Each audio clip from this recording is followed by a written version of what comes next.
আসসালামু আলাইকুম। প্রিয় দর্শক, একটি খবর নিশ্চয়ই আপনাদের সবার চোখে পড়েছে। সেটি হচ্ছে আওয়ামী লীগ সরকারের 15.5 বছরের সময়ে বিএনপি সহ তৎকালীন বিরোধী দলের নেতাকর্মীদের নামে যে মামলাগুলো হয়েছিল তার মধ্যে 1006টি মামলা প্রত্যাহারের সিদ্ধান্ত নেওয়া হয়েছে। এতে অবাক হওয়ার কিছু নেই, আমরা বিস্মিত হইনি এবং এটি স্বাভাবিকভাবেই ধরে নিচ্ছি। তার কারণ 111 সরকারের সময় বিএনপি আওয়ামী লীগের শীর্ষ নেতাদের বিরুদ্ধে যে মামলাগুলো হয়েছিল, আওয়ামী লীগ যখন 2009 সালে ক্ষমতা এলো তারাও একইভাবে নিজেদের নেতা কর্মীদের বিরুদ্ধে যে মামলাগুলো সেগুলো প্রত্যাহার করে নিল, যেগুলোর মধ্যে শেখ হাসিনার বিরুদ্ধেও কোনো কোনো মামলা ছিল, কিন্তু খালেদা জিয়া সহ অন্যান্য অনেক মামলা রয়ে গেল, চলমান ছিল।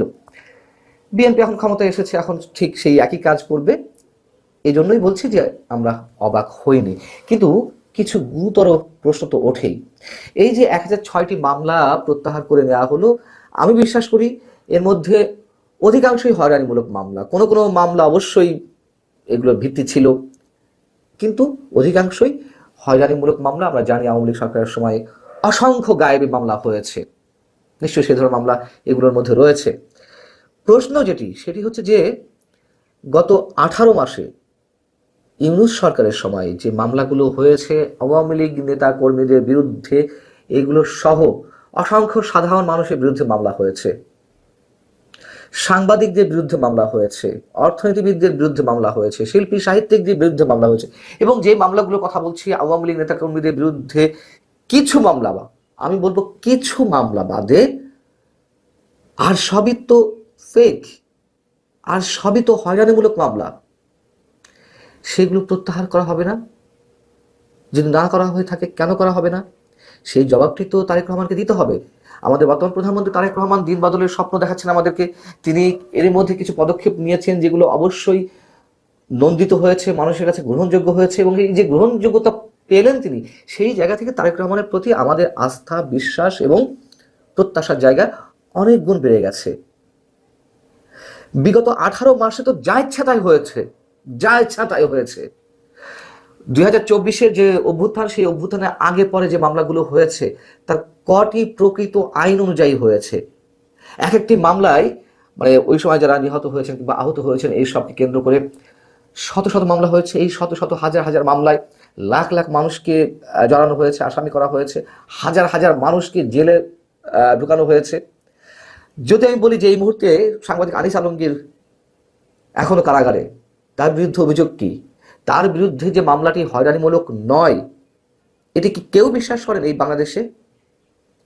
আমাদেরকে যখন আটক করা হলো 3 মাস আমাকে রাখা হয়েছিল, প্রফেসর কার্জনকে 4 মাস রাখা হয়েছে, শেখ হাফিজুর রহমান কার্জন, সাবেক সচিব আবু আলম শহীদ খানকে 4 মাসের মতো কারাগারে রাখা হয়েছে, লতিফ সিদ্দিকীকে কারাগারে রাখা হলো, 70 ঊর্ধ্ব 80 ঊর্ধ্ব মুক্তিযোদ্ধাদেরকে, মুক্তিযোদ্ধা আনিসুর রহমান বুলবুল সহ আরো অনেককে যে 3 মাস 4 মাস করে কারাগারে রাখা হলো। এই মামলাগুলো তো এখনো চলমান। আমরা জামিনে ছাড়া পেয়েছি, মুক্ত তো হয়নি। এগুলো যে একেবারে মিথ্যা বানোয়াট হয়রানিমূলক মামলা, সেটি নিয়েও নিশ্চয়ই কারোর প্রশ্ন নেই। আমাদেরকে সন্ত্রাস বিরুদ্ধে আইনে মামলা দেওয়া হলো। সিনিয়র সাংবাদিক সাহিত্যিক শাহরিয়ার কবির, সাংবাদিক শ্যামল দত্ত, ফারজানা রূপা, শাকিল আহমেদ, মোজাম্মেল বাবু, তারা যে এই যে পুরো 18 মাস 19 মাস ধরে কারাগারে রয়েছেন, জামিন পর্যন্ত পাননি, সেই মামলাগুলো প্রত্যাহার করা হবে না? তারেক রহমান এইসব ক্ষেত্রে কি নীরব থাকবেন? এবং শুধু এই যে পরিচিত নামগুলো বলছি, এর বাইরে আওয়ামী লীগের অসংখ্য নিরপরাধ মানুষ তারা কারাগারে এখনো পর্যন্ত অন্ধপ্রকোষ্ঠে রয়েছেন। এক একটি মামলায় হাজার হাজার মানুষকে আসামি করা হয়েছে।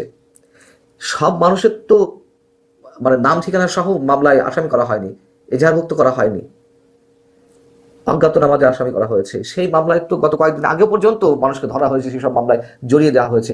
আমি আওয়ামী লীগ নেতা কর্মীদের কথা বাদ দিলাম, ফুটপাতের দোকানদার, ক্ষুদ্র ব্যবসায়ী, চায়ের দোকানদার থেকে শুরু করে সবজি বিক্রেতা, এমন অসংখ্য নিরীহ মানুষকে তো এইসব মামলা আটকানো হয়েছে। এই ধরনের মামলায় এখনো তারা কারাগারে রয়েছেন। শিশুদেরকে পর্যন্ত ধরা হয়েছে, যাদের বয়স 16 বছর 15 বছর, তাদেরকে বয়স বাড়িয়ে পুলিশ দেখিয়েছে 18 বছর 19 বছর 20 বছর। আমি চ্যালেঞ্জ করে বলছি, আমি তো 3 মাস ছিলাম প্রায় কারাগারে, আমি তো দেখে এসেছি এইসব মামলা কি হবে। এই মানুষগুলো তো কোনো দলের আগেও নেই, পিছেও নেই। যারা চাঁদা দেয়নি, সেই চাঁদাবাজরা ওই নিরীহ মানুষদেরকে, অনেক ব্যবসায়ীদেরকে তারা মামলায় জড়িয়ে দিয়েছে, এবং এক মামলায় যখন ঢুকেছে তখন পরবর্তীতে একের পর এক মামলা তাদের বিরুদ্ধে গেছে পেন্ডিং মামলা হিসেবে, ওই যে অজ্ঞাত হিসেবে রাখা হয়েছে হাজার হাজার মানুষকে। একটা মামলায়, আমি এই কথাগুলো আগেই বলেছি, আবারও বলতে হচ্ছে প্রসঙ্গক্রমে, একটা মামলায় 4 লাখ 5 লাখ 10 লাখ টাকা পর্যন্ত খরচ করে জামিন নিয়েছেন কেউ কেউ, বেল বন্ড গেছে জেল গেটে, পরবর্তীতে আবারও একটা ভুতুড়ে মামলা এসে হাজির হয়েছে, আবার সেই মামলায় জামিন নিচ্ছে, আবার নতুন মামলা এসে হাজির হচ্ছে। এই যে এটা কি বলে পিডব্লিউ, এই পিডব্লিউ তো কারাগারে বন্দি মানুষগুলোর মধ্যে একটা আতঙ্কের সৃষ্টি করেছে এখনো পর্যন্ত। সেই মামলাগুলোর কি হবে? সবকিছুর ঊর্ধ্বে দলীয় নেতা কর্মীরাই সবসময় বিবেচিত হবেন। সাধারণ মানুষের জন্য এই দেশে কোনো আইন থাকবে না, নিরীহ নিরপরাধ মানুষের জন্য, শক্তিহীন মানুষের জন্য কোনো আইন থাকবে না। তারেক রহমান আমাদেরকে স্বপ্ন দেখাচ্ছেন, তিনি টোল ফ্রি গাড়ি নেবেন না, তার এমপিরা বা মন্ত্রীরা নেবেন না, তিনি যানজট মুক্ত রাখার জন্য রাজধানীকে তিনি তার প্রোটোকলের গাড়ি, মানে গাড়ি বহরের যে সংখ্যা সেগুলো কমিয়ে নিয়ে আসছেন। তিনি শনিবারে অফিস করা শুরু করেছেন। তিনি আইনের শাসন প্রতিষ্ঠা করতে চান। যদি আইনের শাসন প্রতিষ্ঠা করতে চান, অবশ্যই অবশ্যই আমাদের সামনে দৃষ্টান্ত স্থাপন করতে হবে। এই বাংলাদেশ যেন সবসময় একটি বিশেষ দলের না হয়ে থাকে। এবং এই যে আসিফ নজরুল, সাবেক আইন উপদেষ্টা, তিনি তো সরাসরি বলেছিলেন যে জামিন যেন কোনোভাবে না হয়, বা দেখে শুনে বিচারকদের জামিন দিতে হবে। এক ধরনের হুমকি পলিটিক্যাল গভর্নমেন্টগুলোর সময় যা হয়, আসিফ নজরুলরাও তাই করেছেন, মানবাধিকার লঙ্ঘন করেছেন, জামিনটা পর্যন্ত দেয়নি সহজে।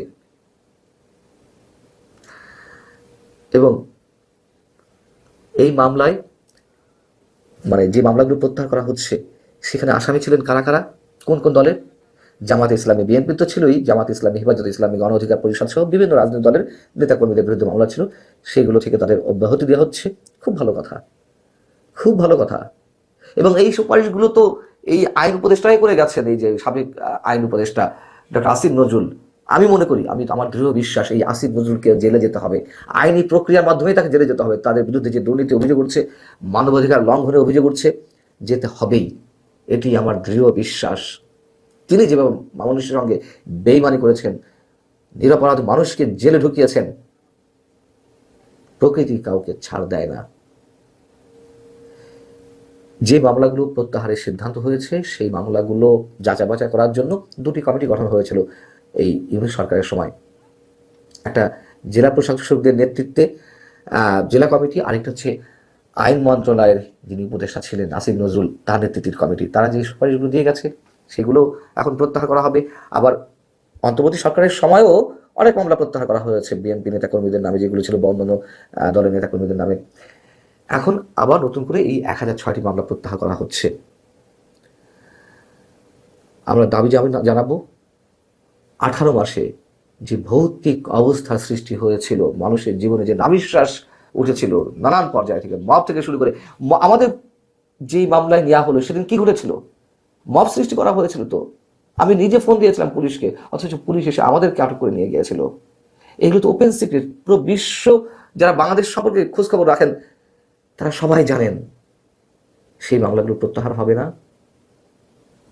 যে আন্ডার-এজ মানুষগুলো, মানে যে শিশুরা এখনো কারাগারে রয়েছেন, যে নিরপরাধ মানুষগুলো, আওয়ামী লীগ করে এমন অসংখ্য মানুষ যারা এই ধরনের সন্ত্রাস কর্মকাণ্ডের সঙ্গে কখনো জড়িত ছিলেন না, হত্যাকাণ্ডের সঙ্গে জড়িত ছিলেন না, তাদের মামলা প্রত্যাহার হবে না?